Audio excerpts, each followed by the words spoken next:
নবান্ন অভিযানকে কেন্দ্র করে যে ঘটনা, তাতে একজনকে গ্রেপ্তারও করা হয়েছে, তার ইনভলভমেন্ট পুলিশ পেল।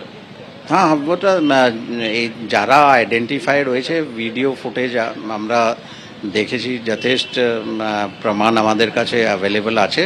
অ্যান্ড একদম স্পেসিফিক যারা ডাইরেক্টলি ইনভলভ আছে, ভায়োলেন্সের সঙ্গে যাতে যুক্ত হয়েছে, ওদেরকে চিহ্নিত করেছে পুলিশ, অ্যান্ড ওদেরকে নিশ্চয়ই অ্যারেস্ট করা হবে। আরজি করে ভিকটিমের বাবা একটা কালকে কমপ্লেন নিয়ে একটা বিতর্ক তৈরি হয় যে একবার এই থানা একবার ওই থানা, পরবর্তীকালে আপনার কাছে খুব সম্ভবত মেল করে, সেইটার এখন স্ট্যাটাসটা কি? ওটা কি এফআইআর হিসেবে ট্রিট হলো? ওটা নিউ মার্কেট পুলিশ স্টেশনে ওনাদের কমপ্লেন গিয়েছে, সেটা একটা ইনকোয়ারি হচ্ছে, ইনকোয়ারির বেসিসে আমরা ফার্দার স্টেপস নেব। আজিকর কাণ্ডের 1 বছরে নবান্ন অভিযানে ধুন্ধুমার, নিউ মার্কেট থানার হাতে প্রথম গ্রেফতার ডিসি এসএসটি বিদিশা কলিতার গার্ডকে রাস্তায় ফেলে মারধরের ঘটনা, এবং সেই ঘটনায় প্রথম গ্রেফতার করা হলো ধৃত চন্দন গুপ্ত, ভাটপাড়া 2 নম্বর ব্লকের বিজেপির মন্ডল সম্পাদক বলে জানা গিয়েছে। ধৃত ব্যক্তি উত্তর 24 পরগনার জগদ্দলের বাসিন্দা। গতকাল বেন্টিং স্ট্রিট এবং বউবাজারের সংযোগস্থল থেকে ওই ব্যক্তিকে গ্রেফতার করে পুলিশ।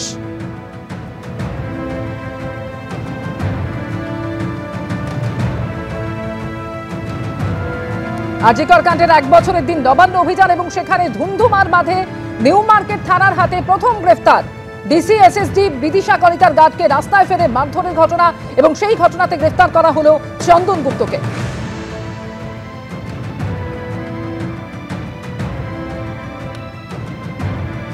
অভয় হয়ে ন্যায় বিচারের লড়াই লড়তে গিয়ে গ্রেফতার চন্দন। সত্যি অন্যায় করে থাকলে সে লালবাজারের কাছে যাবে কেন? প্রশ্ন অর্জুন সিং এর। তার কটাক্ষ, মমতা বন্দ্যোপাধ্যায়কে খুশি করার রাজনীতি চলছে।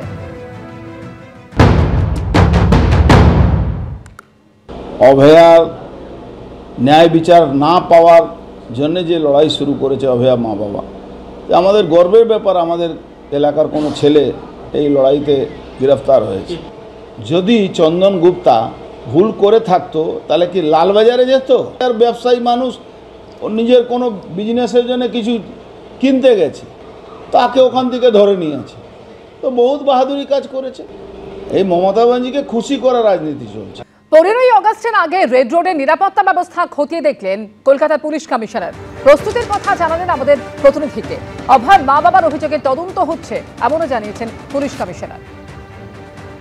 আমরা এই মুহূর্তে রয়েছি রেড রোডে। 15ই আগস্টের আগে রেড রোডে নিরাপত্তা খতিয়ে দেখছেন কলকাতার পুলিশ কমিশনার মনোজ ভার্মা। মূলত কোন কোন জিনিসগুলো দেখা হচ্ছে? আমাদের 15 আগস্ট ইন্ডিপেন্ডেন্স ডে সেলিব্রেশন যেটা তৈরি হচ্ছে, আজকে ফাইনাল ড্রেস রিহার্সাল ছিল, তারপরে সিকিউরিটি রিভিউ আমরা করছি। এখন বিভিন্ন পয়েন্টে গিয়ে যারা ডিউটি যাদের আছে ওদেরকে ব্রিফিং করা হচ্ছে।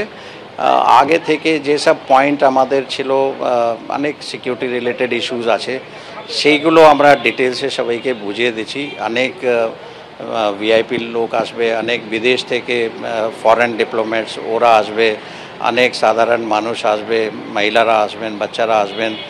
ওদের বিভিন্ন ইস্যু সিকিউরিটি রিলেটেড যেগুলো আছে সেইগুলো আমাদের টিমকে আমরা ব্রিফ করে দিচ্ছি। আমরা আশা রাখছি 15 আগস্টের যে সেলিব্রেশন আছে সেটা ভালো করেই হবে, অ্যান্ড সবাই ভালো করে ওটা দেখবে। একটা কোয়েশ্চেন, অভয়ার মা বাবা একটা কমপ্লেন করেছে যেটা নিউ মার্কেট থানায় রেজিস্টার্ড হয়েছে, এফআইআর হয়েছে?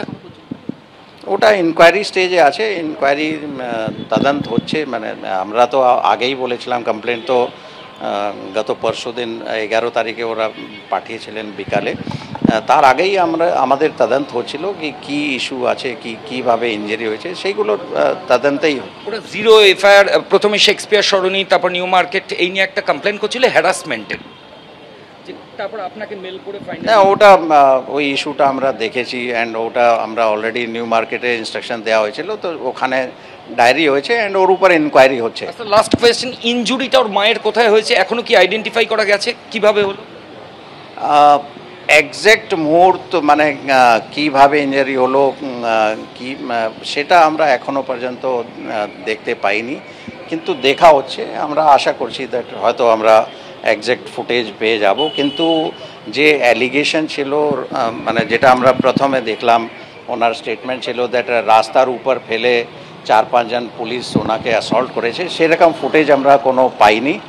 অ্যান্ড ফার্দার ওনার একটা যে কমপ্লেন্ট রিসেন্ট যেটা এসছে নিউ মার্কেটে যেটা আছে, ওর কন্টেন্টটাও আমরা দেখছি, অ্যান্ড সেটা নিশ্চয়ই দেখা হচ্ছে। মানে ওরা ওখানে যে অ্যালিগেশনস লেখা হচ্ছে ওটা সত্যি কি আদারওয়াইজ আছে সেগুলো দেখা হচ্ছে।